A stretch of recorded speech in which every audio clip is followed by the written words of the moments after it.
Greetings, everyone, and welcome to Discussions, and happy St. Patrick's Week 2011. At Discussions, we normally we always do it here.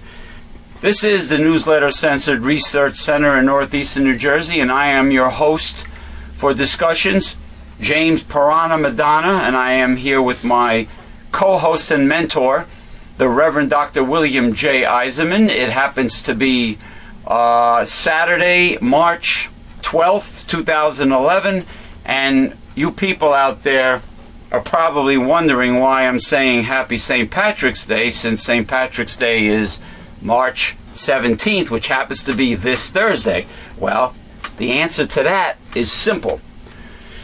We don't do the show on Thursdays, so it would be stupid to do the St. Patrick's Day show next Saturday, because that would be after the fact. That would be 2 days too late, an afterthought.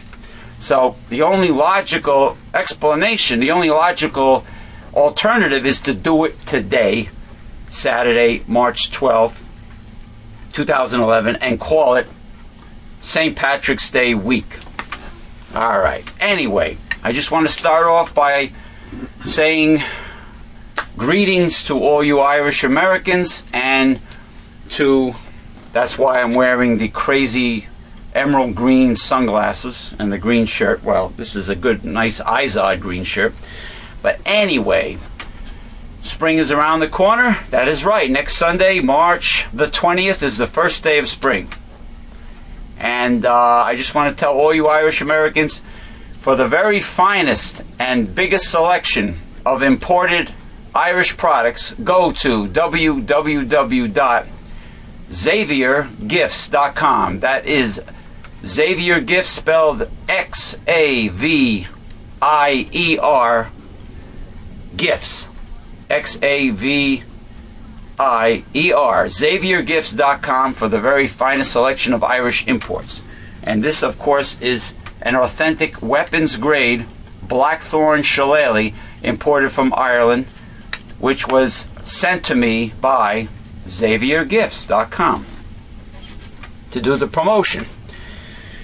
Now, I just want to say, I want to send, here at Newsletter Censored, we want to send our condolences to the people of Japan.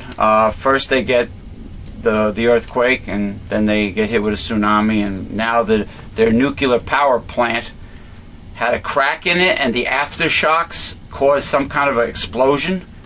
Is that how you heard it? No, the electricity to run the pumps to cool the reactor died. Gee. So no water, they have to pump cool water onto the reactor to keep it from meltdown. Unbelievable. But anyway, we have that going on, and actually March the 20th, the moon is supposed to get very close to the planet Earth. Supermoon. Over 18 years since this has happened, I believe, and the moon's supposed. So you astronomers, that's if the moon getting closer with the gravity doesn't cause any more catastrophes on this planet, you astronomers out there, get your digital cameras hooked up to your telescopes and get ready to take some great lunar photos.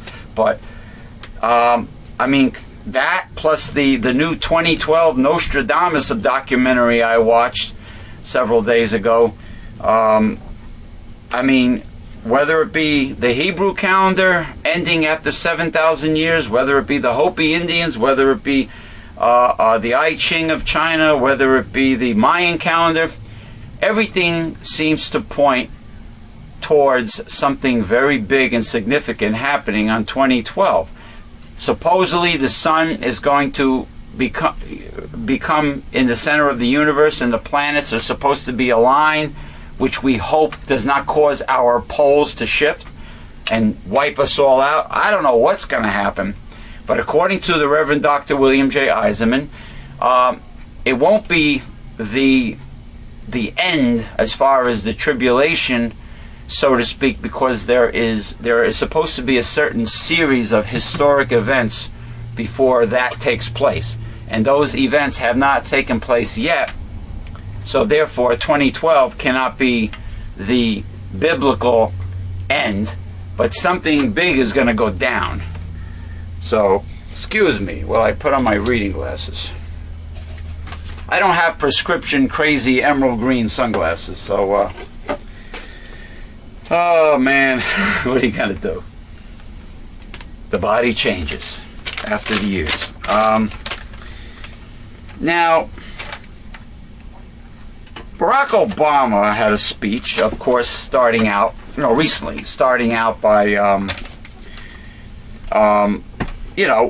sending his condolences and offering help to Japan. Hopefully the government, U.S. government, really is going to help Japan, and they're not just saying that, you know. You know how the government helps people. Being sarcastic. The U.S. government. And Obama was, after Japan, he was talking about the high price of gas. Price gouging, whatever, and then he got into Libya. How there's a connection between Libya and the price gouging that's going on in the United States, I have no idea, because the United States does not get most of their petroleum products from Libya. So anyway, he's talking about, well, the youth of Libya are entitled to certain rights, and he went on and on about the right to good education and so on and so forth, and health care, and everything sounded pretty great, what he was saying the young Libyans are entitled to. And then he went on to say young Libyans are entitled to have a good paying job, making a good wage, and living a happy life. Hey, I don't know any Americans. I don't know too many Americans that have all these things. And he's talking about young Libyans having these things. Good health care, earning a good wage. That's not mainstream America. Worry about having those things here with mainstream America, and providing the voters that voted you in November of 2008, living up to the campaign promises. Worry about America. I mean, I would love to see Libya and all democracies, that really are democracies, have all these wonderful things in their life. But we don't even have them here in America. So, and of course, I believe America is deceived, has been deceived, whether it be by the Tea Party or, well, in this case, the Republicans. And by the way, helping the rich in any way, shape, or form, like cutting taxes, will not create jobs in the United States. So forget about that. And it's contrary to God. It's contrary to God, because God says he who oppresses the poor, right? That's right. To increase his riches, and he shall surely come to want. And he who gives to the rich shall surely come to want. Proverbs. He who makes haste to be rich shall not be innocent. There you go. So all in the Bible. The Bible's loaded with information about the rich giving to the poor and helping the poor, and God and the natural resources the wealth of the planet Earth, which belongs to God, is supposed to be shared evenly and fairly. So you conservatives out there that feel that the top 1% or whatever it is can hoard the wealth of the earth and be stingy, and I'm talking to all you conservatives out there, Governor Walker, Governor Crisco Christie, the Weeper of the House, all of yous, Bill O'Reilly, the wealth of the earth does not belong to man to hoard selfishly and greedily. Mr. Weeper of the House, Mr. Bonehead, Yeah. was talking the other day that the cuts that they would like to make in the budget concerning the poor and women's health and all of Yeah. these important social programs is a moral issue. Oh, It's yeah. a moral Morals. issue. But cutting the military budget is not a moral issue. That's not a moral issue. And he knows so much, John Boehner knows so much about morality, is not helping the poor and being stingy and not helping the poor and cutting social programs for the poor and giving tax breaks to the rich. That's not moral. That's not biblical. That's not in the Bible. So what hypocrites the conservative Republicans are talking about morality. John Boehner, what they do is not moral. You know, a Wall Street bailouts and cutting social programs for the poor is not moral. You know, not taking care of low-income people that need health care. It's ridiculous. And the little piddly peanuts that social programs give the poor is absolute crap. It's like, They are also a piddling portion of the budget. yeah, I mean, they don't really help you. I mean, what does let's say a single person or a single mother who has to get welfare and food stamps and a Medicaid card, it's crap. It doesn't coincide with the cost of living. It doesn't. The cost of living is here. Rich. Her social programs are way below the shillelagh, and the cost of living is way above the shillelagh. She's getting the shillelagh up the ass. The poor is getting the stiff shillelagh with no lubrication. Social programs No don't. Astroglide, man. No Astroglide. Social programs do not do shit. Now, and of course, America is deceived.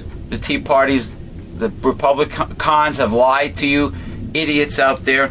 You protesting Tea Party, misguided,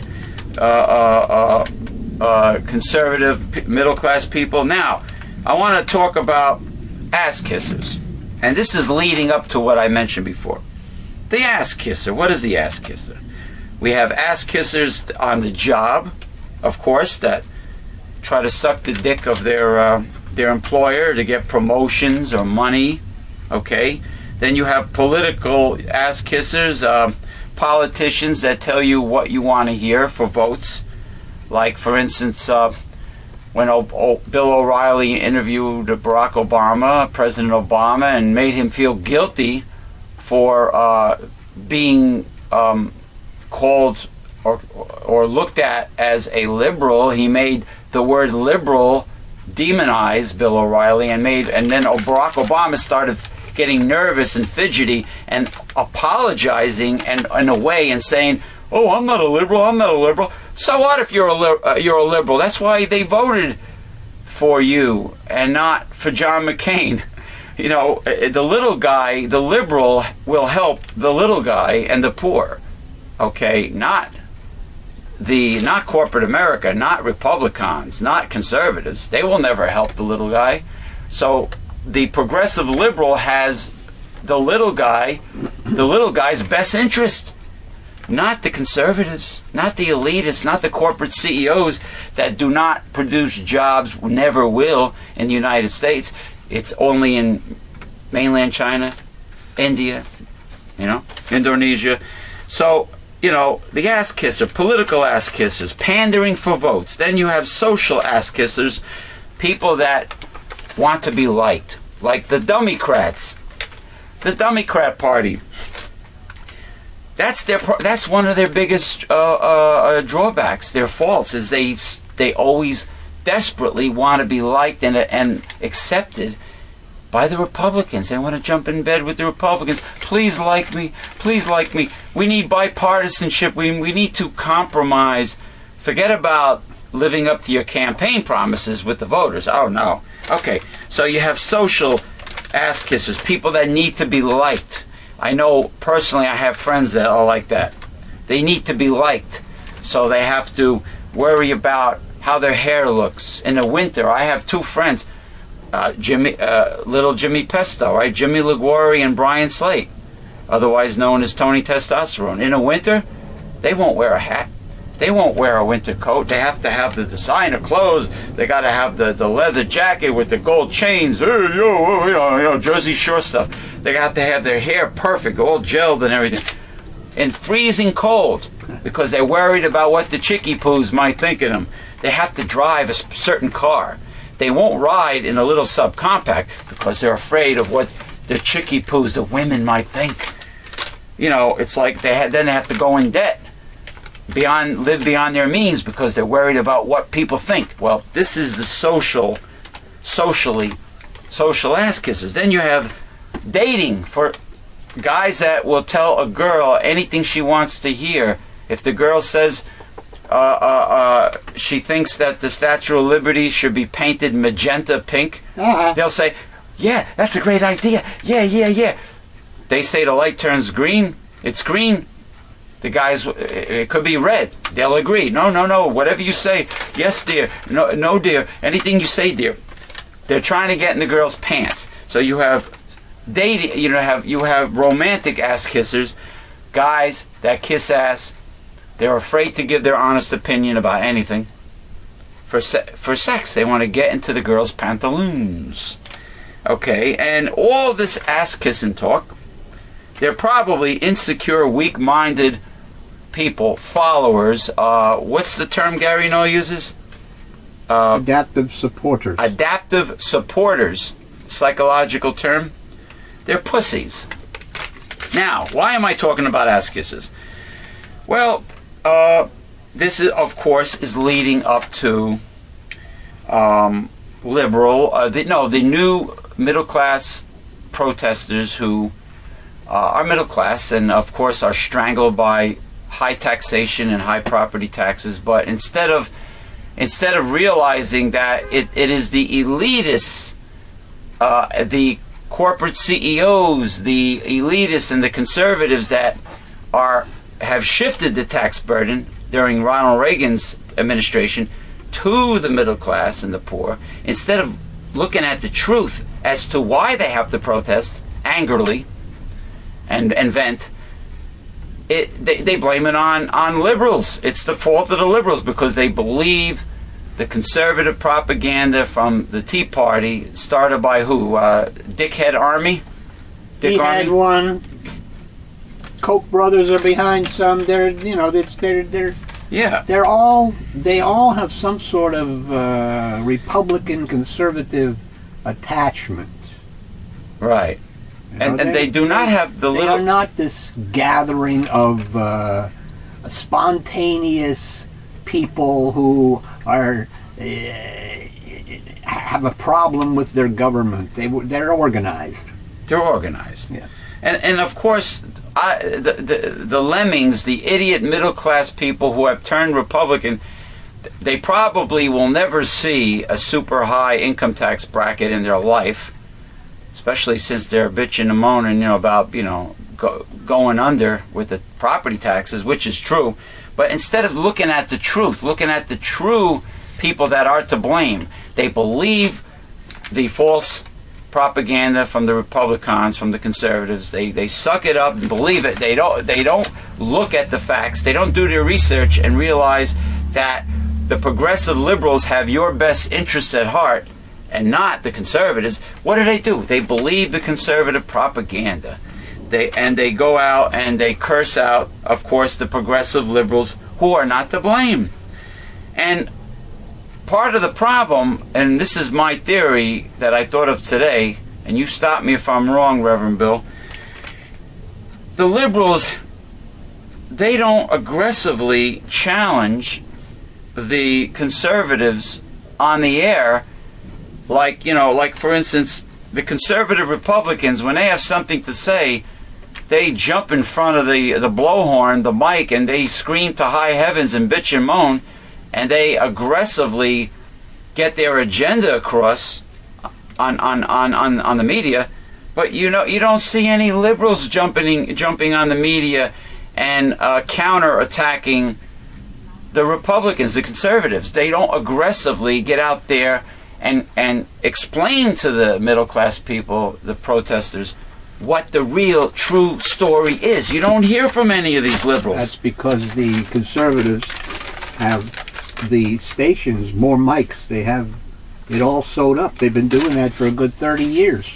So what you're saying... Built up that the liberal stations, the liberal people are on radio and television. Come on, it's minuscule compared to conservatives, talk radio and etc. Do you think it could be also, in addition, that the station, the program managers, and the corporate executives with the major networks and cable stations are told by the sponsors, well, they don't, not to allow progressive liberals to debate? They don't. The companies do not believe that liberals can make it in talk radio like conservatives can. Well, not just talk radio. I'm talking we've had about a lot of liberals go on there, Cuomo, etc., Jim Hightower, etc., and their shows didn't make it. Well, we have MSNBC. We have MSNBC. We have however, CNN too. We have MSNBC, but Optimum Online here, cable, does not carry it. Fox is given to you for your for whatever cable bill you're paying, but not MSNBC. You have to pay extra for it. Because I have it. I have it with basic cable. With basic cable, I have MSNBC and I have family package, and I don't have it. But the point is, the major network news stations like CBS, NBC, and ABC, they always stick the mic and the camera in front of the conservative politicians, but they never stick it in front of the progressive liberals, if there's any left, to get the counterbalance, the counter opinion. They don't do it. They always give attention, focused attention, and priority to the conservative politicians. You saw it in the problems in Wisconsin. The march on the Capitol and etc. was taking place for like 6 days before the news media ever caught wind of the situation. However, if you get 100 Tea Party people together, my God, they are inundated by the media. Okay. There you go. But trying to solve these problems that you're talking about within the political arena is the wrong tactic, because all politics are pathological. And of the devil. So you're not going to get solutions there. Well, the solutions have to be extra political. Well, yeah. You can't have money involved in campaigns, number one. So who are you going to elect? And how are you going to elect them?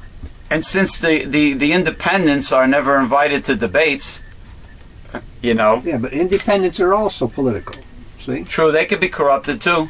Well, it's not a matter of corruption. It's a matter of politics itself. They could have a price on their head. Well, politics... Well, what you're looking for in people that you're going to elect to government positions is leaders. Right. People, managers, people who know what they're doing in their specific agencies and can do the job. Well, how are you going to know that when you're electing people who all they do is learn some PR, some public relations, and spout it out to you? Right. You're supposedly interviewing them for the job, but you don't know from what they're saying to you whether they can do the job. True. There's no way of telling that in a political campaign, whether the person you're trying to elect can handle the job. Well, you also need a strong personality that cannot be bought.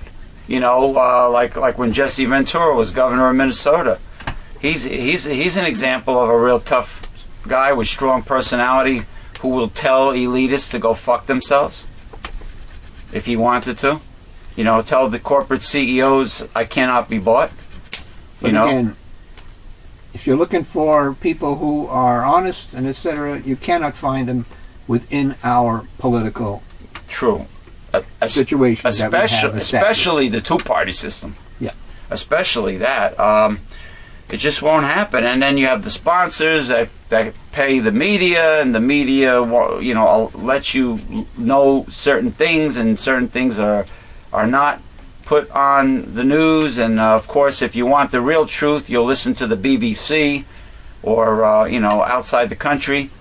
I see things on the BBC that you never see in the American news. Of course. But you know what? I got news for you. Keep on, listen, middle class fools, lemmings.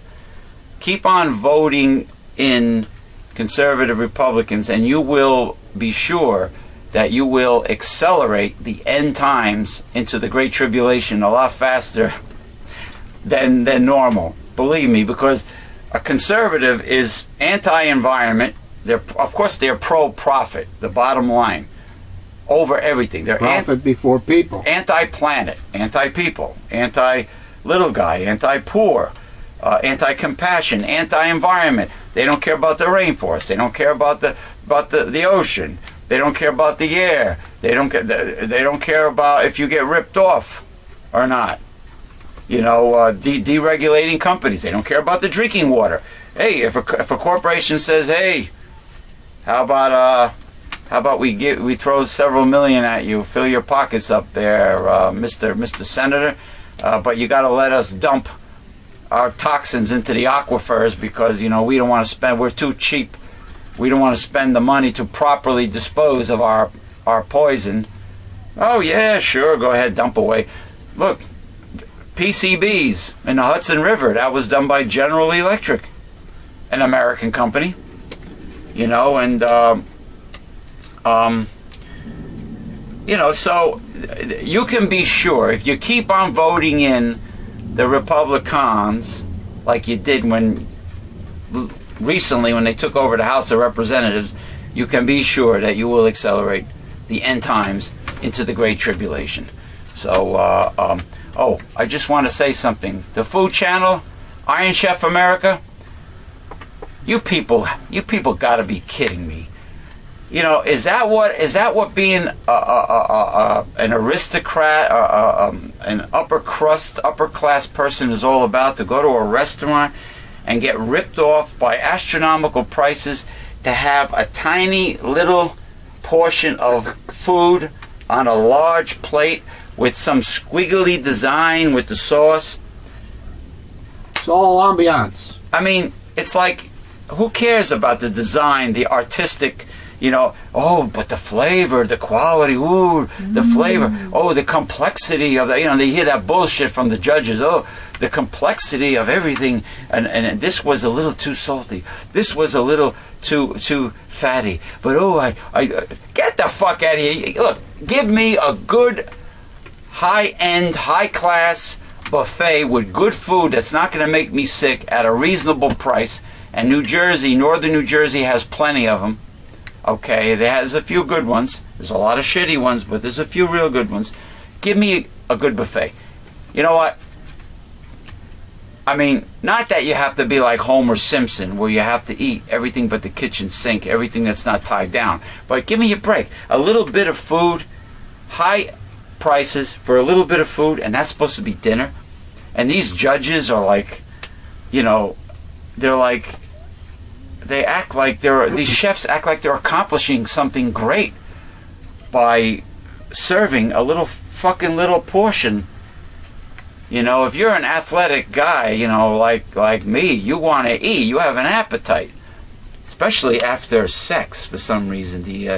After ejaculation, after sex, my appetite becomes ravenous for some reason. If there's any physician out there that knows the answer to why, drop me an email. But anyway, you have some articles here on Discussions. Yep. Georgia's 114-year-old Bessie Cooper got a visit from Guinness World Records to certify her as the world's oldest living person. Oh, wow. Surrounded by family, Cooper accepted a plaque during a small ceremony at a Monroe nursing home Thursday. Her son, 75-year-old Sid Cooper, said previously The son is 75? that relatives never imagined she would live to be the world's oldest person. Which is? 114. Wait. Is that her only son? Her only surviving son? Or Don't say. 75, Sonny boy, my little baby boy, 75. She was born Wow. in Tennessee on August 26, 1896, during the second term of President Grover Cleveland. Wow. I'm not urinating, people. I'm pouring my antioxidant-rich tea. Oh, by the way, come this Thursday, March 17th, on the actual St. Patrick's Day, I will be attending a very popular pub in northern New Jersey for all-you-can-eat free corned beef and cabbage, and I will gorge myself. And the domestic beers, I think, are $2 per pint, and I will enjoy every second of it. Anyway, continue. When it comes to getting older, humans aren't so special. Their pattern of aging isn't too different from most other primates, such as chimpanzees, monkeys, and baboons. Oh, the baboons with the red hemorrhoids that stick out of their ass sometimes? A team led by Ann Bronikowski of Iowa State University studied data on primate aging collected over decades around the world and compared it with statistics on modern Americans. Aging was defined as the increased risk of dying from natural causes while getting older. Some experts have thought that because people have relatively long lifespans, humans age differently from other animals. The research team believed that any major difference between humans and primates was most likely to show up with modern people rather than a hunter-gatherer culture. Bronikowski said in a telephone interview, and the fact that we don't find a difference there is more compelling.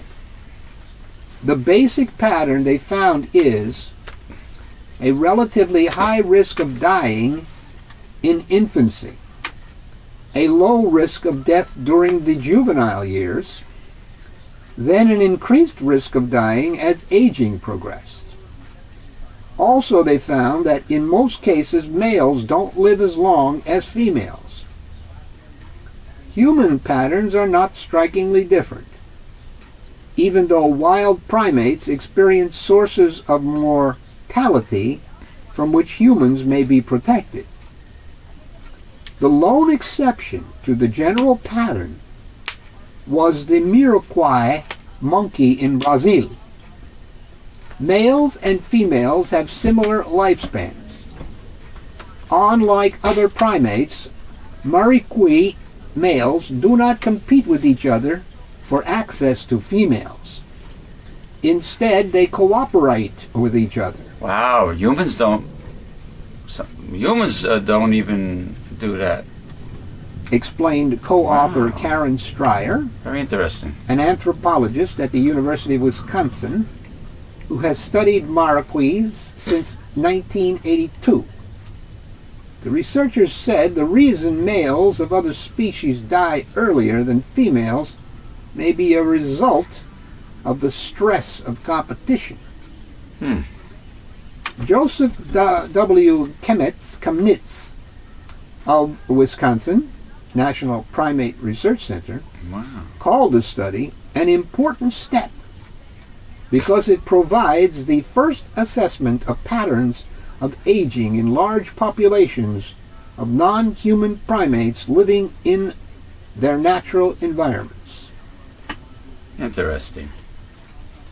Well, getting back to the other thing you read, what exactly is death from natural causes? What is natural? How do you? I mean, in other words, Probably some organ fails. because remember that book by Dr. Roy Walford, Maximum Lifespan? He mentioned that the human cell, if you remove the toxins and you give it the proper nutrients, a human cell technically should not ever die. And there was some experiment in the laboratory where they tried to maintain an organ or a human cell. However, that's one of the problems with people who over-exercise. They do not understand that the turnover of cells Right. may not match the using of them up. And then you get degeneration. Oh, that's like simple accounting. Yes. Debits and credits. Yeah. If you do not allow a proper rest period, your body cannot rebuild the stress and tear down caused by exercise. A perfect Or example. regular living. Strength training. It requires 48 hours for the average person to recover from a workout. So if you work every muscle group intensely for more than twice a week, there's a good chance that you're going to burn out through overtraining. I have been discussing with a young lady who has anemia right Okay. now. And it doesn't seem to be responding to whatever iron the doctor has given her. And that she does not continuously take the medication regularly. You think it's a genetic type of anemia? And the doctor diagnosed it as iron, so I'm not, I'm She not might privy need. She might to need what that. it means, what it is. She might need the hem iron from, like, let's say, desiccated liver or something. Well, the problem, though, that's not my problem. The problem is with her is that she goes to the gym and she works out Hmm. and she swims and etc. And she's anemic. Well, you can't continue like that without fainting, without not allowing your body to regenerate properly, Right. if indeed it's possible with the anemia. I don't know. So there's an example of someone who is constantly tearing down the body and never giving it the opportunity to repair. It reminds me of the typical American habit of if a little is good, then more will be even better, and they And she is doing it for weight purposes too. and so- they want overnight Right. push button, quick overnight results, and it's not going to happen because it took a long time to get your body fucked up, Yeah. and it's going to take a while to change everything. And you have to. It's not just one thing. You have to change your lifestyle. You see these guys, these young guys, going to the gym and spending a lot of money on health club membership. They might go to Bally's Total Fitness. They might go to New York Sports Club, whatever. Gold's Gym, World's Gym, Powerhouse Gym, whatever. And they walk out lighting up a cigarette. Well, you know what? Don't bother. Save yourself the $600 for the annual membership to the gym. If you don't live the lifestyle, which means the supplementation, changing your eating habits for the better, keeping toxins out of your body, detoxifying if you need to. Well, everybody needs to.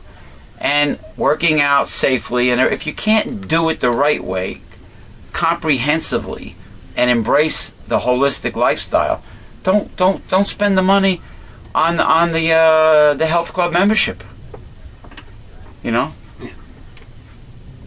Oh, okay. I just want to say something real quick before we take a quick break. Besides, happy St. Patrick's Day 2011. Johnny me got it. Mishaleli. I want to say that we've been having some very severe flooding here in northeastern New Jersey. There are homes that, for some reason, I have no idea why building contractors back in the day would build a standard home on a river that floods, that overflows. Beyond me. And people have to, rush to take their belongings, their valuables, and put them upstairs in the attic because of the flood. My solution is this. If you insist on living next to a river, you buy a houseboat, which is without the motor. You don't really need the motor in this case. A houseboat is basically a trailer that floats. Now, many trailers are not what they used to be. Many trailers are quite lovely. They're very large, with big rooms and high ceilings in a lot of them, and big windows. Well, you get the the houseboat, a nice one. You tie it down with thick cables to the property. You buy the lot next to the river. You tie it down, and then when the floodwaters come, your houseboat starts floating, and you can leave your belongings in place.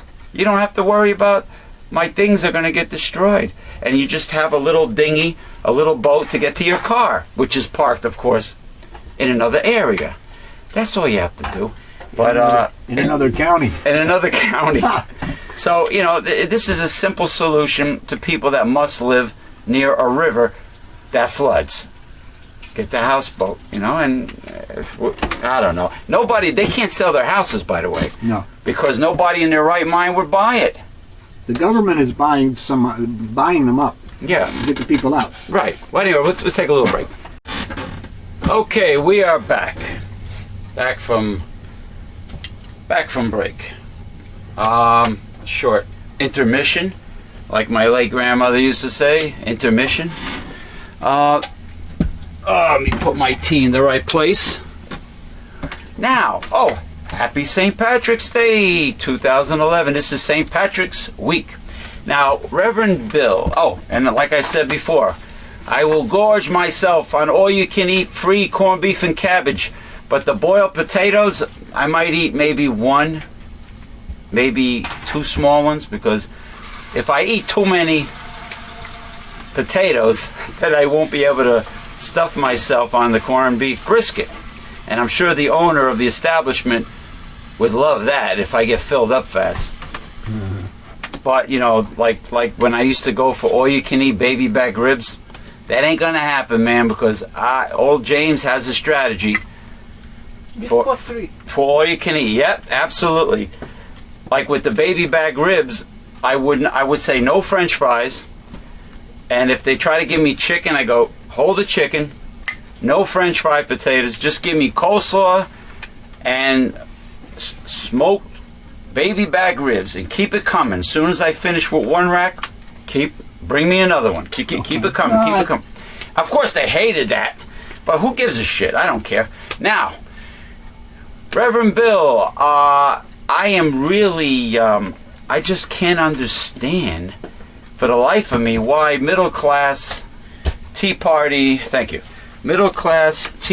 people, Americans, the goofball lemmings, the fools, the protesters that have believed the conservative propaganda, why, for the life of me, they don't use common sense and see that what Republicans are telling them, what conservative Republicans are telling them, are not in their best interest. It's common sense. It's not rocket science. I mean, cutting taxes for the rich has not done anything for the American economy and job market, because the jobs are not created in the United States because of corporate greed. I mean, and the taxation continues to be on the shoulders of the middle class. It hasn't switched back to the rich since Ronald Reagan, did that. Of course, nobody mentions that. Not even the Democratic Party mentions Reagan. You know what? I'm glad that dawned on me. The Democrats do not use that as part of a debate against the Republicans. Because you can't debate ideology. Republicans are governed by ideology. But the viewers will hear the truth, though. The facts. The viewers. Unless the American viewers are just too stupid to understand. Well, anybody that's led by ideology is certainly too stupid to understand. Oh, you mean it's similar to the right to life people and the anti-stem cell research and the anti-gay marriage? It's all and predicated on, all of those things are predicated upon a religious premise. so if you throw science at Abortion, them, etc. or- Exactly. Science, no. proven fact. Oh, but you know what fact that they reject? The fact, and they're supposed to be religious nuts and religious fanatics. They reject what's in the Bible. They do that too. They try to rewrite it because they're counterfeit Christians, right? Corrupt counterfeit Christians. Use your head, man. The Republican Party will never have the little guy's best interest at heart. You middle class people, if you knew history, you'll realize that it was Ronald Reagan that shifted the tax burden from the rich to the middle class. He started it. Of course, the two-party system has always been pro-elitist, so to speak, right, Dr. Bill? Pro-business, pro-corporation, Yeah. pro-the rich. They're all corporatists. The Democrats and the Republicans, they're all corporatists in Washington. And you voted for them, because we don't get a chance to know any of our independent candidates. Maybe an independent candidate is very qualified for the job, but he doesn't have a ton of money to campaign with, and he or she refuses to kiss corporate ass like so many Americans do, and you don't hear from them because they're not invited to the debates. But anyway, This is going to be an interesting really, reading. okay, I'll keep quiet. As a young man, Royal Rife developed many interests, including boat racing, shooting, and music. Is that his name? Royal Rife, yes. His These interests, what a name. along with his natural curiosity for mechanical things, would follow him throughout his life. Starting in the 1920s, Rife began to study optics, and in particular he was fascinated with microscopes. He traveled to Germany to sharpen his skills at the Zeiss Optics Company, and returned to build the first of 5 unique microscopes.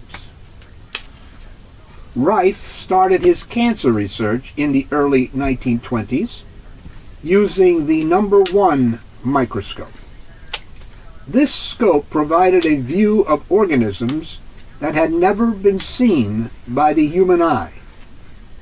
He discovered how to make normally invisible microbes visible by illuminating each one with the light frequency that matched their own unique resonance frequency, causing them to glow in their own natural color. To the right, we see Wright's most famous invention, the number 3 universal microscope, which was completed in 1933. It had 5,682 different parts and was capable of magnifying living objects up to 60,000 times their normal size. Rife killed viruses, bacteria, and fungi with the same natural principle that made them visible, resonance. By increasing the intensity of the frequency at which a microbe resonates at, its natural oscillation also increases, causing it to die. Rife named this intensified frequency the Mortal Oscillatory Rate, or MOR, and eventually isolated the MOR frequencies of 52 harmful organisms, including typhoid, tuberculosis, pneumonia, syphilis, candida, and cancer. Wow. Rife completed most of his research at the Rife Research Laboratory in San Diego, California. His work would eventually be reported in dozens of newspaper and magazine articles. The article shown to the right appeared in Popular Science magazine in 1932. Other well-known institutions such as the Smithsonian and the Franklin Institute published detailed articles of his accomplishments. There is no lack of evidence that Rife was a gifted genius and that he spent his life destroying the disease plague that surrounded mankind. By 1934, Royal Rife had isolated the virus that causes cancer and proved to his supporters that an electronic cure was possible without using harmful methods such as chemopoisons or radiation. In the summer of 1934, a special University of Southern California medical research committee chaired by a Dr. Milbank Johnson, president of the Southern California AMA, was formed to oversee the research of the first cancer clinic using Rife technology. The clinic was held at the Scripps Institute in La Jolla, California. 16 terminally ill people were treated. 14 were cured in 3 months. The other 2 were cured in 6 months.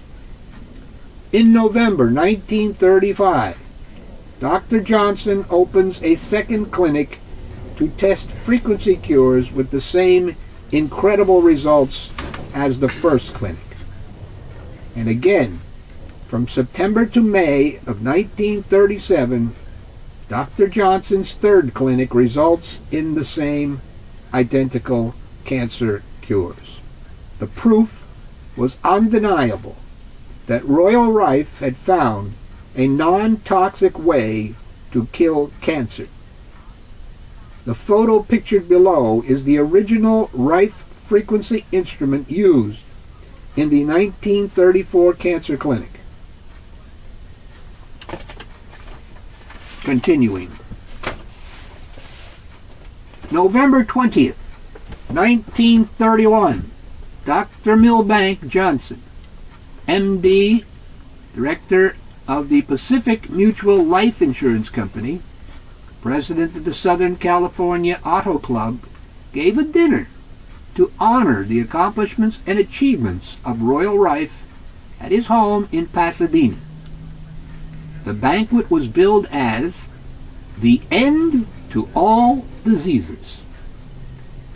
Many doctors attended. Rife continued with his frequency work throughout the 1930s. In 1935, Rife built a smaller microscope that could be mass-produced. By June, 4 insurance companies are interested in financing Rife, provided the International Cancer Foundation gives its approval, which it never does. In September 1935, a new version of the Rife frequency ray is completed, and 1 month later, Doctors Walker and Meyer of the Hooper Clinic in San Francisco used Rife's microscope and beam ray to replicate his cures. Early in 1938, the Rife Beam Ray Company is in operation. 14 machines are built. 2 go to England. 1 goes to Dr. Richard Hamer of the Paradise Valley Sanatorium. 1 to Dr. Arthur Yale. 2 to Arizona doctors. 8 to Southern California doctors. Dr. Hamer cures an 82-year-old from Chicago of terminal cancer. Wow. Through this man, Morris Fishbein, head of the AMA in Chicago, learns of Rife and his work. Fishbein visits Rife, tries to buy into the company.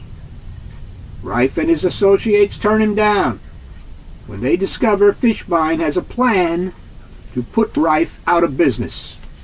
Cutthroat. See how capitalism is? Cutthroat. This creates Fishbein's prime revenge motivation for targeting Rife for an unjust indictment and the ultimate destruction of his life's work. June 12, 1938, the AMA criminally indicts Rife for fraudulent medical practices. During his testimony, Rife is so nervous he cannot stop shaking. A doctor recommends that he take a drink to calm himself. Rife's alcoholism begins. During the trial and afterwards, the AMA visits all doctors involved with Rife. Those who didn't stop using the frequency instruments lost their medical licenses. By 1939, all those who had once worked with Rife were denying that they had even met him. Unbelievable. Why? Rife had become a very real threat to the international pharmaceutical and medical monopoly that controls the lives and health of the vast majority of the people on the planet. Drugs are profitable. Frequency is not. Gradually, components, stop motion photographs, film, written records, and other evidence of Rife's work, meticulously accumulated over 2 decades, began disappearing from his lab. Parts of his 5,682-piece universal microscope were stolen. Rife struggled to reproduce his missing data at a time when copy machines and computers did not exist. Finally, police ransacked Rife's lab and illegally confiscated the remainder of his years of research. In 1950, Rife forms a partnership with John Crane, an engineer-scientist. Rife and Crane reinvent the beam ray and hire Vern Thompson, an electronics expert with the San Diego police force, to help construct the new machines.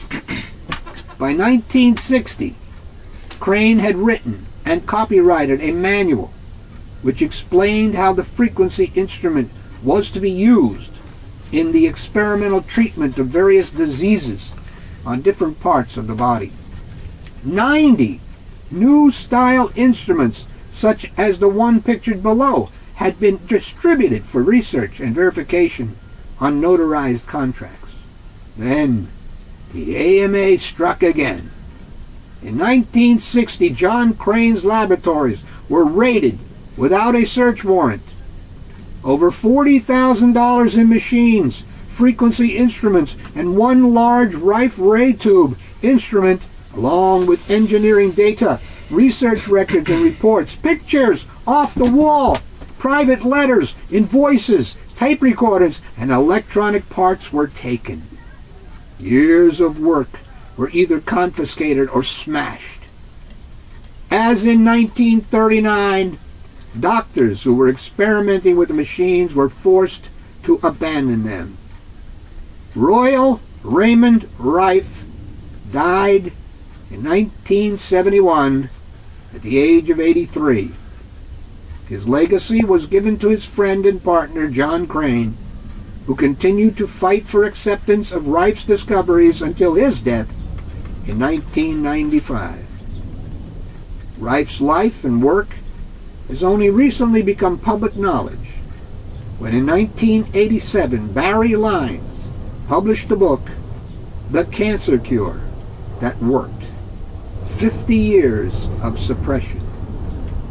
This book helped expose the injustices suffered by Rife and bring the truth of his discoveries to those who want to know of it. Well, I'm very, very happy that you read this article, Reverend Dr. Bill. I wonder if Gary knows of these instruments. He knows about Rife. Rife has been mentioned many times. Okay. It's the same with Rife, and all of these people. Issels. Well- Ricci, all of these doctors who have given us something that could help us. Revolutionary. And this is further proof of the evil, greedy AMA, corporatism FDA. of corporate America. The evil, greedy, corrupt corporate America.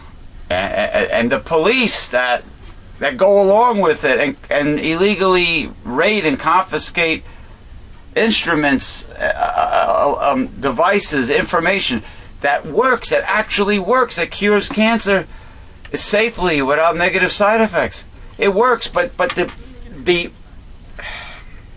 you know what? The powers that be. Powers that I don't understand how law enforcement officers and military personnel that know that I don't know if they know or they're misinformed and lied to, but they know that the people that they work for, that they're doing the dirty deed for and doing wrong, don't they all collectively realize what they're doing? That they don't really have the best interests of people at heart? You know, that they might be putting their lives on the line for corporatism and oil companies in a war, or if they're a cop, they might be confiscating. They might be helping to suppress something that would really be a cure for a serious disease. I mean, that they're working for the forces of evil. They work for the powers that be. You know, when have the control. When you collectively commit mutiny against your superior officers that are wicked, it's not bad. In my opinion, the mutiny is not negative. Yeah, but you'd be out on your ass without a job. So see how this control just works its way down. So it's similar to the media. What happened with sponsors? What happened with early unions? What happened with you bring out the National Guard, you shoot them, you kill them. So the National Guard shot good people and basically followed orders of greedy corporatists, people that believe in the devil's economics, and they went out and they shot the striking coal miners. The poor people were trying to get themselves a decent living, Right. Decent paycheck, for crying out loud. Well, maybe it's just time to cleanse and clean out the barn and cleanse democracy. That's the problem. They have all the guns. Collectively. They have all the weapons. But that's why I said mutiny. They have all the power. That's why I said mutiny.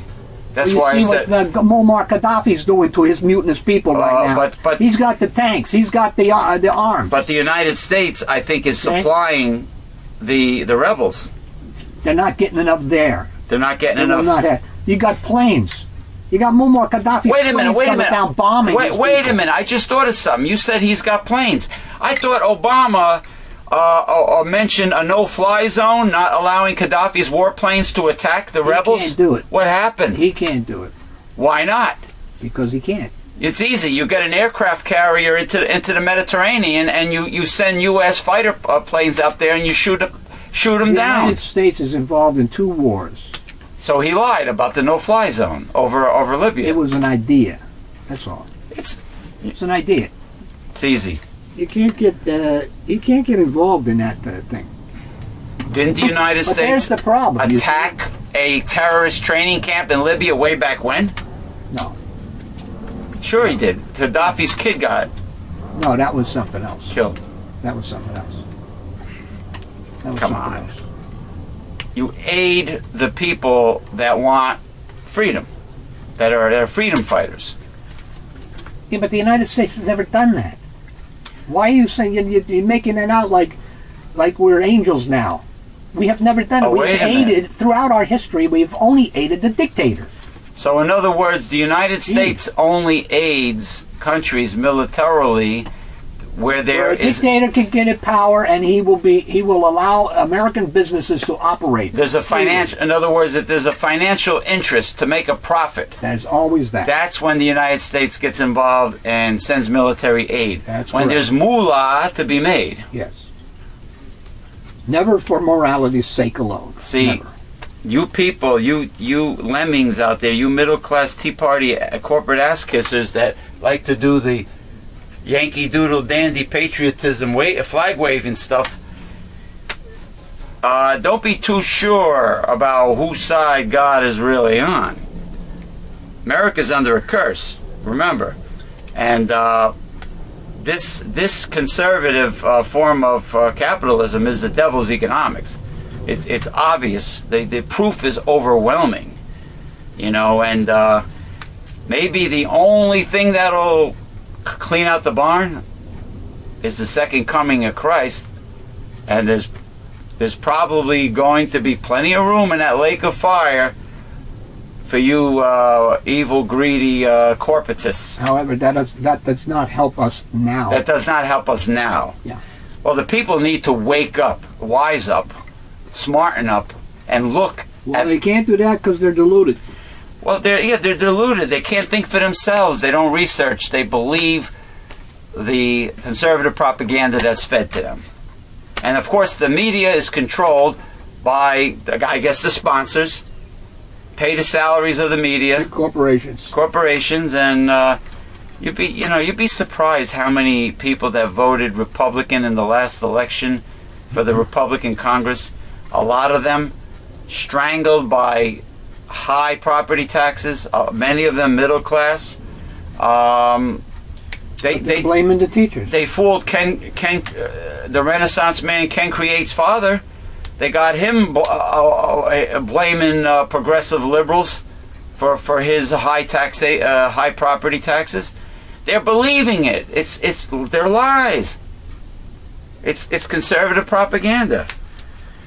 See, this shillelagh, I'm probably going to wave it around after St. Patrick's Day, because the British did the same. The British monarchy did the same thing to the Irish. What's going on today with the corporate plutocracy, the new modern day monarchy, doing the same thing to the little guy here in the United States, the oppression, and I don't know. Anyway. The Philadelphia Archdiocese suspended 21 Roman Catholic priests Tuesday Really? who were named as child molestation suspects What else is new? in a grand jury report released last month. The priests have been removed from ministry while their cases are reviewed. Cardinal Justin Regali said the names of the priests were not released. These have been difficult weeks since the release of the grand jury report, Regali said in a statement. Difficult most of all for victims of sexual abuse, but also for all Catholics and for everyone in our community. The 2-year investigation resulted in charges against 2 priests, a former priest, and a Catholic school teacher, who are accused of raping young boys. And in an unprecedented move in the United States, a former high-ranking church official was accused of transferring problem priests to new parishes without warning anyone of prior sex abuse complaints. Since 2002, when the abuse crises erupted in Boston, dioceses have barred hundreds of accused clergy from public church work, or removed the men permanently from the priesthood. The actions in Philadelphia stand out because they come more than 8 years after the bishops reformed their national child protection policies and pledged swift action to keep potential abusers away from young people. The grand jury named 37 priests who remained in active ministry despite credible allegations of sexual abuse. After the release of the report, the second such investigation in the city in 6 years, Regalier vowed to take its calls for further reform seriously. In addition to the 21 priests placed on leave on Tuesday, 3 others named by the grand jury were suspended a week after the report's release. There were 5 other priests who would have been suspended, 1 who was already on leave, 2 who are incapacitated and have not been in active ministry, and 2 who no longer are priests in the archdiocese, but are now members of another religious order. The remaining 8 priests of the 37 in the report were not being put on leave because the latest examination of their cases found no further investigation is warranted. Why don't they just let the priests get married already? I mean, let them Why don't date. they just do away with the Catholic Church, which is totally averse and has killed 50 million people throughout history? Is this a do you think it's pent up frustration by the priests because if they instead of molesting the boys, the young boys, they could try to, why don't they molest the nuns, the females? They did in the old days. They did. Well, the concept of celibacy in the Roman Catholic Church is of the devil. Yes, but the devil is celibate. He cannot reproduce. No, but isn't it a fairly recent thing in the Catholic Church? It's fairly recent. When did celibacy become law in the Vatican? Several hundred years ago? Brad, probably between the 1000s and 1200s or 1300s. That's when celibacy started. So before that, the Catholic Church, the priests, the cardinals, the Pope, whatever, were allowed to date and marry, right? Pretty much before that? Well, they were kind of, they did what they wanted to do. Yeah, well, they gave Father, what was his name? Alberto Coutier a hard time. Yeah. When he was dating and introduced everybody to his future wife, they gave him, they wanted to transfer him and punish him, but he beat him to the punch. He quit and became an Episcopalian minister, which I thought was pretty good. But they took a tantrum because they couldn't punish Father Alberto Coutier. But it's only human nature. You can't suppress hormones. Let them date and get married like the ministers. It's the 21st century. They thought everybody in the Bible was celibate, for God's sakes, all the disciples and everybody. I mean, well, they think that Mary is still a virgin. Yeah, well, they thought that when she had children afterwards. They thought that the concept of Jesus dating Mary Magdalene was unheard of. But Jesus was a man. He might have been part of God that came down to the earth for a purpose, but he was, in every way, he was born a human male. So therefore he felt and experienced everything. He didn't act on them. Huh? He did not act on them. So your theory is he did not. It's not a theory. Date Mary Magdalene. The Bible says he did not act on them. Okay, so you feel there's a good chance he did not date Mary Magdalene. There was not a woman in his life. There was not a woman in his life. He had 3.5 years to do his ministry, and that's what his concentration was on. Right, and he could have escaped, of course, because he saw the future. He could have escaped the crucifixion, but he had a purpose. But anyway, yeah, the celibacy with these mere mortal men in the Catholic Church is totally unrealistic. Even though many Catholics gave me a lot of heat on YouTube about the Father Alberto Coutier thing, they seem to, you know what? Why are people brainwashed? Like whatever they're told as a child, even though they're given misinformation, people continue like robots, like drones. They continue to believe what they were told as a child. Imprinting. It's imprinting. Yeah. Whatever happened to independent, no critical thinking, independent, free thinking? Yeah. Thinking for yourself. They lack that. No, They weren't taught that. question authority. If you're in college and taking a college course and your professor says something stupid, and you have other evidence to back up your opinion, and of course if you say something, then the professor will give you a hard time and have you pegged as a troublemaker. That's what they did to Gary Null. Gary No Kick him out of class. Gary No questioned his professor, right? That's correct. Well, professor could be wrong, Not when they have their power, their place of authority, their power, their classroom. They're right. There you go. Period.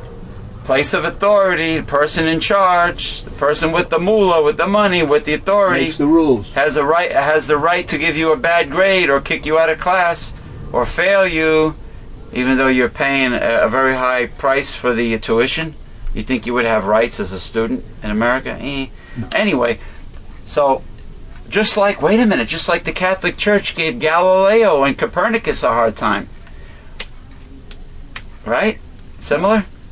They certainly gave a lot of people a hard time. They killed 50 million people. Nostradamus was an alchemist. He was an herbalist, an herbal doctor, as well as an astrologer and a clairvoyant, a prophet, the greatest psychic of all times, probably.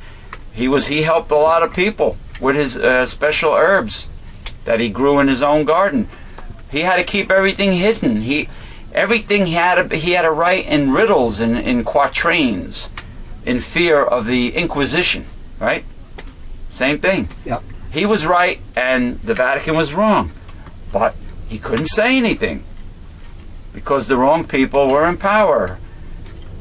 Similar to when the Republicans send young people over to Iraq. Al Qaeda wasn't there. Osama and Bin Laden wasn't in Iraq. What was there? Oil. Oil. And business. And business. War business. War is a racket. General Smedley Butler. The great General Smedley Butler. I heard a meow. No. Oh, it must be outside then. Okay. Outside. Maybe that was the spirit, the reincarnation of General Smedley Butler in a form of a cat? No. Is he dead, Smedley Butler? Yes, he's dead. Oh, okay. Okay, I don't know. Anyway, what time we got here? We got one more? Chimpanzees are smart. Chimps in captivity have... Wait a minute, did you read this last time? This is different. Continuing. There's a lot of chimpanzee articles in the past few weeks. They talk with sign language. The most famous chimp, Washoe, learned 240 signs.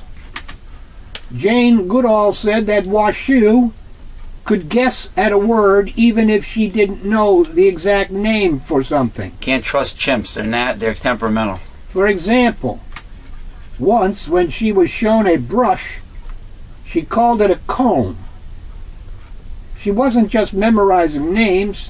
She could figure out how the two things were alike. When she saw herself in the mirror, she was asked in sign, "Who's that?" She signed back, "Me, Washoe." For years, people thought the only creatures that made and used tools were humans. Jane Goodall discovered chimps creating a kind of fishing rod to capture termites, a favorite chimp food. I've seen that. They stick it in a hole in the termite mound and pull it out and then suck them down. Yeah, using tools. Well, chimpanzee DNA is very similar to human DNA. Yeah. She saw chimps actually breaking off twigs, stripping off the leaves to make a better termite fishing rod. Oh, and modified. They improved upon what they had. And they didn't charge a patent on it. And there's no patent involved. Her discovery changed the way we look at animals and ourselves. The chimps can use tools, have a survival advantage over chimps. Mike is an example. That is, the chimps that can use tools, have a survival advantage over other chimps. Mike is a good example. Often chimps fight each other. to become the alpha male. But Mike was small. It was hard for him to win fights against bigger chimps, but he was schmacked. Oh, really? And he found another way. He discovered A shillelagh? that if he stole a cooking oil can, he could roll it in front of him so it made a loud noise while he put on a charging display or a show. When he first tried this, the other chimps ran away screaming. Mike became the alpha male, Interesting. the leader of his group. You know, there's also an alpha female amongst God's creatures. Believe it or not. Even reptiles. When I had my bearded dragon, you had some reptiles are just like mammals. They're non-social. Like an African chameleon, it's like every chameleon for himself. They only hang around other chameleons when it's time to breed.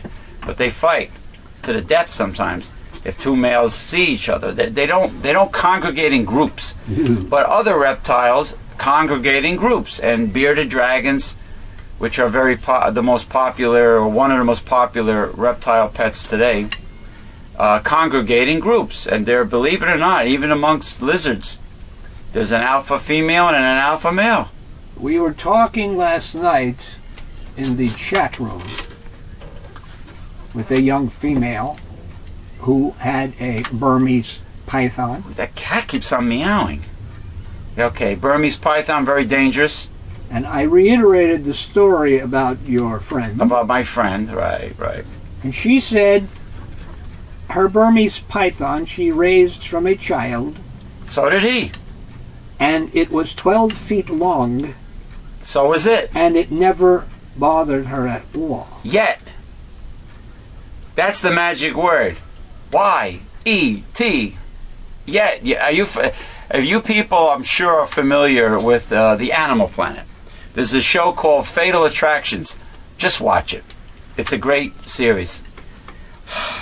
Yet, a Burmese python, especially one that is close to 10 feet or more,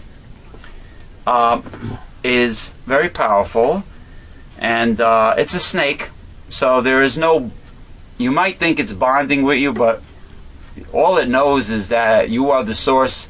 You feed it. That's all it really knows. You feed it, period.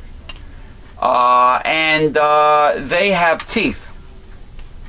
What happened to my friend is that it was a beautiful albino Burmese python, around 10 or 12 feet. He did everything for the snake. He went out of his way to give it the best food. He even took a walk-in closet of his house and converted it into a reptile enclosure with glass door and a thermostat, automatic thermostatic heat and everything. It was like a zoo, like a zoo vivarium, whatever you want to call it. Anyway, the teeth of the constricting snakes of the python are needle sharp, and they go backwards. So what happened was, one day it decided to clamp down on his wrist, and the teeth were embedding into the arteries of his wrist. So then the Burmese python continued by trying to wrap around his body and constrict, and he was more concerned not with breaking free of the constriction, but he was more concerned about his arteries and his wrists. So he took one of his good kitchen knives, his chef knife, and he cut the snake's head off to save his own life, because he was alone in the house when this happened. He was alone, and for those, and some of these people on Fatal Attraction show, they have young children with the dangerous pets. They have young children in the same house. The guy had all kinds of snakes, including big constrictors, and with young children. Come on, give me a break. And there was a wife there. It was married.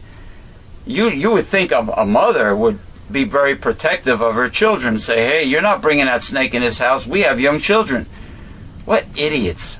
They don't they're not bonding with you. They bond to a certain extent, but they're dangerous. Still a wild animal. They're wild animals, including the chimps. They're wild animals. That's it. Period. Cut and dry. Get a domesticated pet. That's harmless. Okay. All right. All right. We are going to take a short break while the Reverend Dr. William J. Eisenman partakes in his high tea and takes his nutritional supplements. But as he is having his tea and supplements, I will be doing a promo like I normally do at the end of our show, because this is the end of our show. And I'll be doing a promo for the newsletter Censored, as well as the paintings. So anyway, let's take a short break. Okay, we are back from our break, and it is the end of our show. So I just want to say thank you for joining us for our St. Patrick's Day week special 2011. Happy St. Patrick's Day to all of you Irish Americans out there, and make sure you, hopefully in your areas of the United States, there is a pub which serves all you can eat corned beef and cabbage for free, like I will be going to Thursday on March 17th.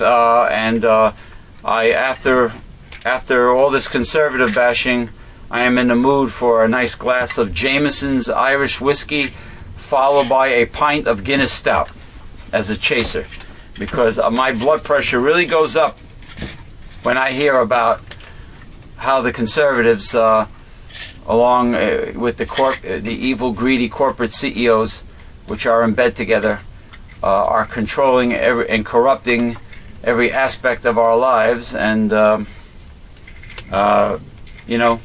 just say no to compromise, to political compromise. If there are any progressive liberal dummycrats left in Washington, just say no to bipartisanship and compromise, because it's like compromising with Satan when you compromise with a conservative, more or less.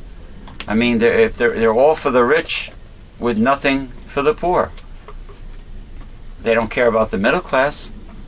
They don't realize that the true consumer has always been the little guy. Always been.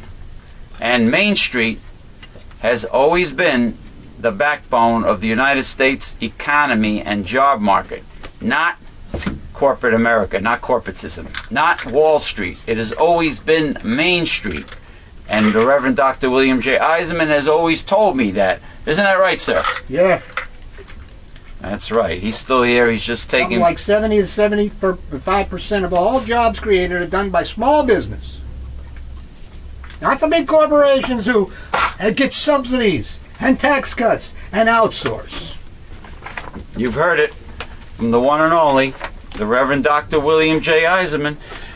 This guy next to me this painting happens to be the Reverend Dr. William J. Eisenman's self-portrait. It represents the William J. Eisenman collection of fine watercolor paintings. You can view the William J. Eisenman watercolor painting gallery by going to either William J. Eisenman's Facebook profile or going to www.myspace.com/megalife21, or you can go to www.newslettercensor.com, and if you like one or more of the paintings, you can drop the Reverend Dr. Bill an email and ask him if it's available. And if it is, the bidding starts at $500 each. Fine watercolor paintings. This is a self-portrait next to me. Now, speaking of the Reverend Dr. William J. Eisenman, this is what this organization is all about. Newsletter Censored, founded in 1977 by the Reverend Dr. William J. Eisenman. It contains the 5 taboos of American life, which is politics, religion, health, human sexuality, and child rearing. This is the type of information, this is the type of knowledge that is revealed that most people are afraid to hear. Can you handle it? Okay, and this is the last issue. He's working on a brand new issue, but this is the last issue titled, was it The Hidden Enemy by William J. Eisenman, PhD, The Hidden Enemy. And there is The God Project, also, by William J. Eisenman, DD, Doctor of Divinity. And there is Sexuality, A Holistic Approach, by William J. Eisenman, PhD. And sometimes there's Tidbits, which involves important current topics, because William J. Eisenman does write an occasional article for the local newspaper, the Bergen Record, the Bergen County Record. It's just called the Record, but he writes articles, and he's been doing it for a long time. Mostly politically oriented, right? More or less, or consumer oriented, fighting for the little guy. And in the last article, I did Health Talk, because I have a show called Health Talk. James P. Madonna. All right. But anyway, this is the foundation of our organization. The best way to be a part of our organization is to go to www.newslettercensored.com, read all of the hard-hitting information there, educate your mind, all right? Then click on the printable order form, and with your gift to support this work, get your annual subscription to the newsletter that started it all. This is the very best way to be a part of our organization. Newsletter Censored. Get it now. Okay. I know a lot of people on the internet are preoccupied with what Lady Gaga is doing, Justin Bieber, Charlie Sheen, what he's doing. Even though I think Charlie Sheen would be extremely successful if he came back on, let's say, VH1 with a reality show with the two goddesses, the two blonde goddesses, right? Let me just put this away. I think he would be really, it would actually go over extremely well, but it would have to be on a cable station that doesn't censor that much, like maybe a VH1. I think it'll go over well. I'm surprised that Charlie Sheen got custody of the two boys, because the mother does cocaine. She's in rehab. Charlie Sheen, with all his spazzing out when he talks and talking about crazy stuff, he's talking about the evil trolls in Hollywood. Was it like from the Warcraft game? The evil trolls, and his eyes are bugging out and he's twitching and everything. Is that what he's wearing his hat? Yeah. Yeah. Well, he's now making money on the internet. But good for him. Good for him. The funny thing about Americans is that, of course, you have shows like Entertainment Tonight and TMZ and all this paparazzi, starstruck programming. A lot of Americans probably do not have a life, because they're so preoccupied with what celebrities are doing. They did it with Tiger Woods. Some idiot, some right-wing idiot said that Tiger Woods was being a bad role model for our kids. Hey, let me tell you, it's the father that should be the role model for children, not a famous athlete. Famous athletes are famous for what they do, either on a football, baseball, basketball court, whatever. In that case, it was golf. Should be the parents. Should be the role model in the family.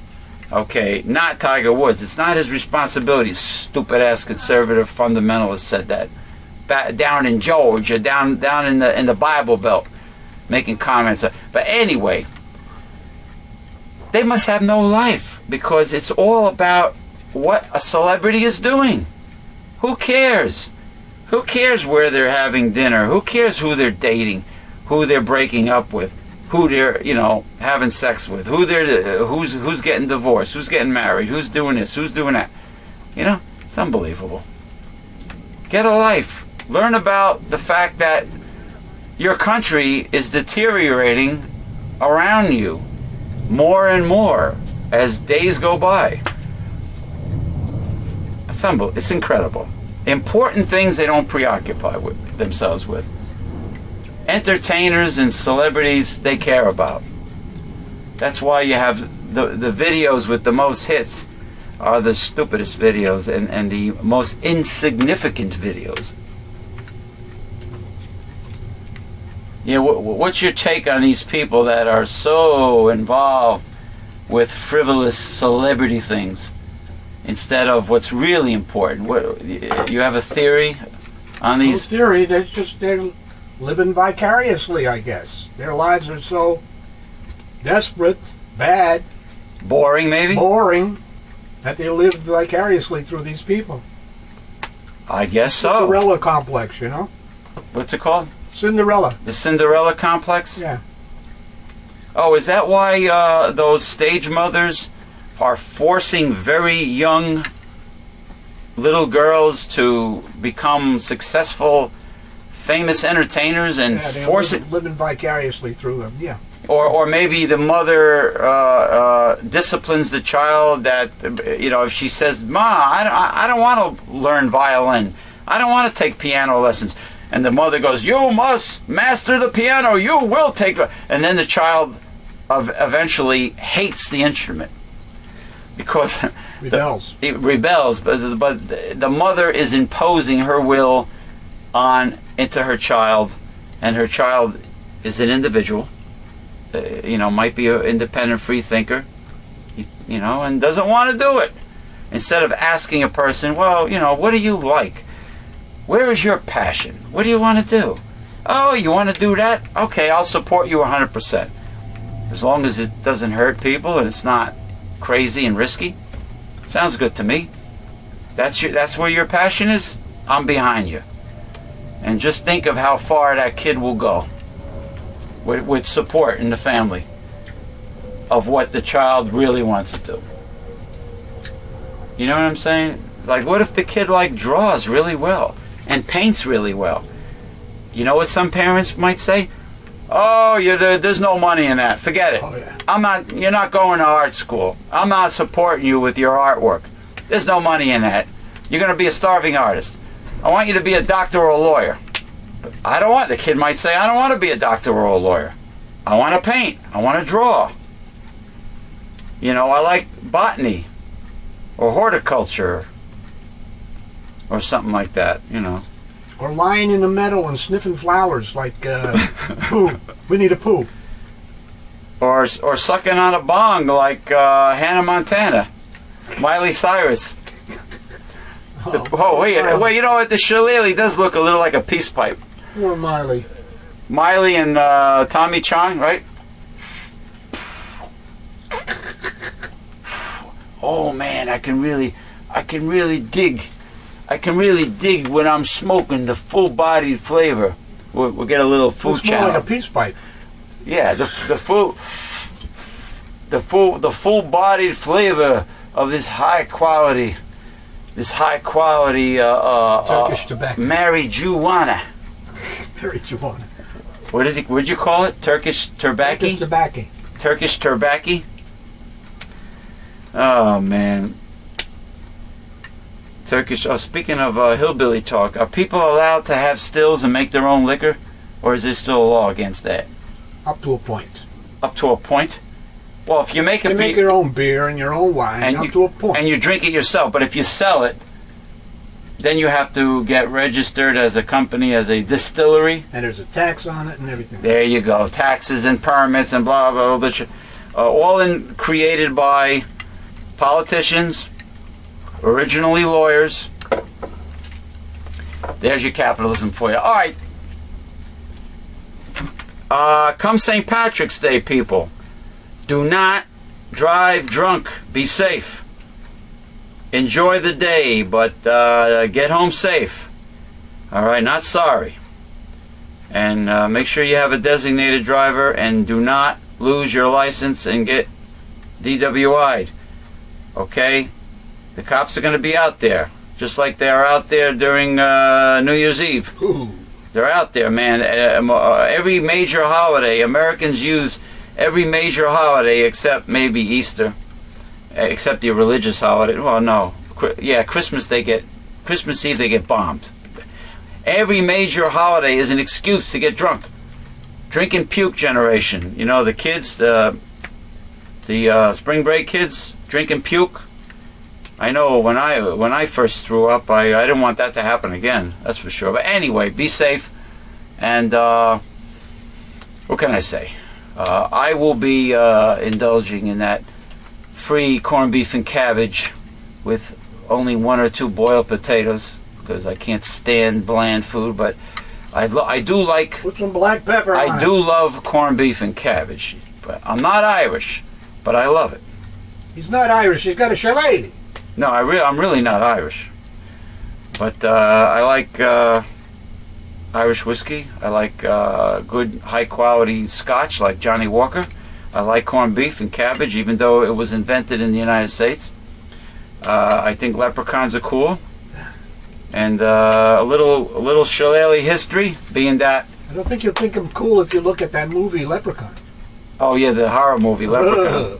You know what was funny? Leprechaun in the Hood. Oh boy. And they did Leprechaun in outer space. Believe that? But anyway, me gold. Hey, me gold. The thing is this. I'll give you a little shillelagh history. In southeastern Ireland, in Wicklow County, County Wicklow is the shillelagh forest, and then that's what it's called. That's where all the blackthorn trees are located. The Irish originally made the shillelaghs out of oak, but the British took all the oak to use for shipbuilding, just like they took over all of the grasslands for Irish beef that they exported into England. The British monarchy stole all of Ireland's land for their own purposes, their own selfish, greedy purposes. Sounds familiar? You know, like what's going on in the United States, the corporate plutocracy here? All right. That's why I use this as a prop. All right. The Irish couldn't even raise their own beef. They were given little plots of land to grow fucking potatoes, potatoes are actually from Peru, from the Incas. There's over 3,000 different varieties of potatoes from the Peruvian Incas. Also, the peanut comes from Peru too. All right, and quinoa. But anyway, I don't want to get off the subject. So the Irish couldn't do that. They couldn't raise their own cattle. They had to, they had to live very impoverished lives, and they had to farm little tiny plots of land and grow stinking potatoes. And I heard the Irish couldn't even have a commercial cod fishing industry. The British controlled everything. They fished out their waters. They raised cattle that, typical colonization, So the Irish had it pretty rough, And the shillelagh represents the fight of the oppressed little guy against the fat cats. Corporate plutocracy in America. Okay, in that case it was a British monarchy. But anyway, that's the history of the shillelagh, and how they're made is, they go to the shillelagh forest and they find a decent blackthorn branch, and they cut it, and they take the bark off, and they sand it nice and smooth, and they smear butter all over it, and they stick it up in a chimney. They stick them all up in the top of the chimney, so it cures, it smokes from the smoke of the wood. And after several months goes by, you have a shillelagh, all cured and marinated with the butter, and that's how it gets so shiny like this. All right? A little history. That's all I can think of right now for St. Patrick's Day 2011. Take care. Be safe. Bye-bye. Say so long. So long. No hasta la vista this time? Well, not for St. Patrick's Day.